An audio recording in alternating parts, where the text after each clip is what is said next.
Welcome to Bias Bash. I'm Lauren Green. White House hopeful Hillary Clinton spoke in Harlem Wednesday, making a push for African-American voters ahead of this weekend's Nevada caucus. But the headlines after her speech weren't focused on her campaign message, but rather on her coughing.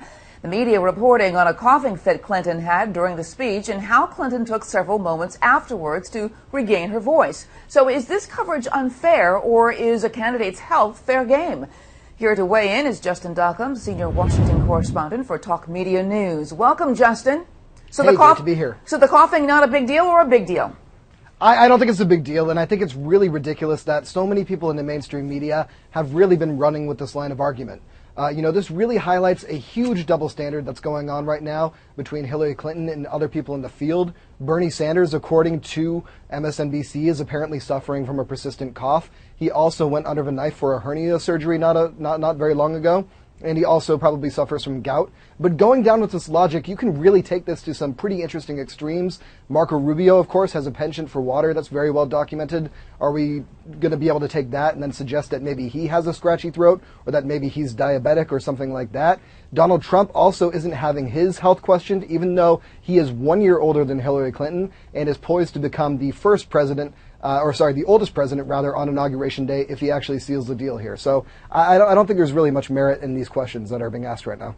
You know what's lacking, though, in most of the stories that I've seen, nobody's commented on what the coughing could actually mean. I mean, you can go to any website, any medical website, and actually show that, persistent coughing or chronic coughing, postnasal drip, asthma, or acid reflux, that's 90% of persistent coughing, what it comes from. So what is this a sign of, that the media wouldn't even actually speculate, could this just be a cough, or could she just be stressed, or what does that mean? Well, I think the context for the coughing is actually very important, especially with this. She's coughed in public about 3 times.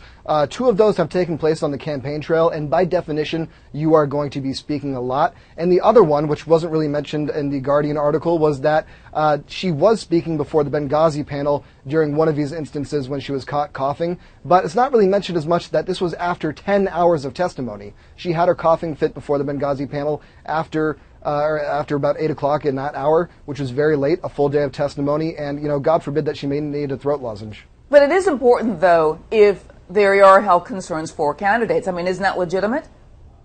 Yeah, I think it certainly is legitimate at the end of the day, but I don't think you can really draw anything from the fact that she coughed in public. And if you are going to draw those conclusions, you really have to look at the other candidates and ask those serious health questions as well. All right, I want to thank you so much, Justin Duckham. Thank you.